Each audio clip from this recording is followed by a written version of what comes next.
Why did the British government tighten control over the colonies? For much of the colonial period, Great Britain paid little attention to the colonies. Britain had become a world power and was often busy fighting wars in Europe. The government in Britain did not have much time to devote to the colonies. In addition, the colonies were a long distance away. Communication between the colonies and Britain was slow because news had to travel by ship. News of events in the colonies reached Britain months later. Orders from the government to the colonies took months to arrive. During the years of British neglect, the colonists became used to ruling themselves. Further, the colonists had been able to ignore many of the laws made by Parliament. By the mid 1700s, however, the British began to show new interest in the colonies.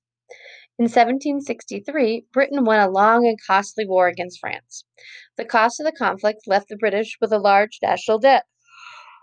Parliament saw the colonies as a source of much needed money.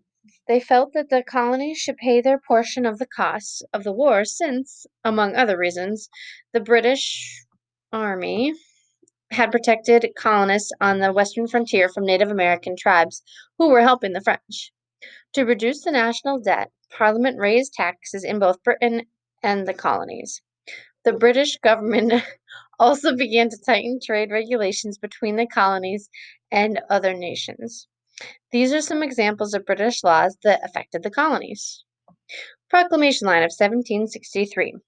The law banned settlement in certain western lands. Its purpose was to reduce tensions between the colonists and Native Americans.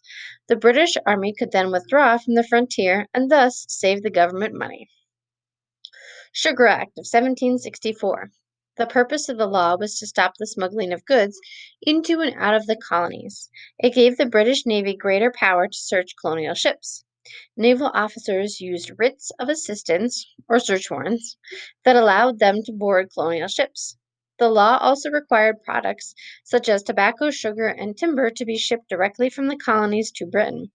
The law set taxes on cloth, sugar, coffee, and wine coming into the colonies. Stamp Act of 1765. The law imposed a tax on every legal document, newspaper, pamphlet, and deck of cards coming into the colonies. Quartering Act of 1765. The British government moved the army from the western lands into the cities. The law required colonists who were innkeepers or public officials to house and feed the British soldiers. Declaratory Act of 1766. The law stated that Parliament had the right to pass laws for the colonies in all cases whatsoever. Its purpose was to remind the colonists that the authority of the King and Parliament was superior to colonial governments. The Tea Act of 1773.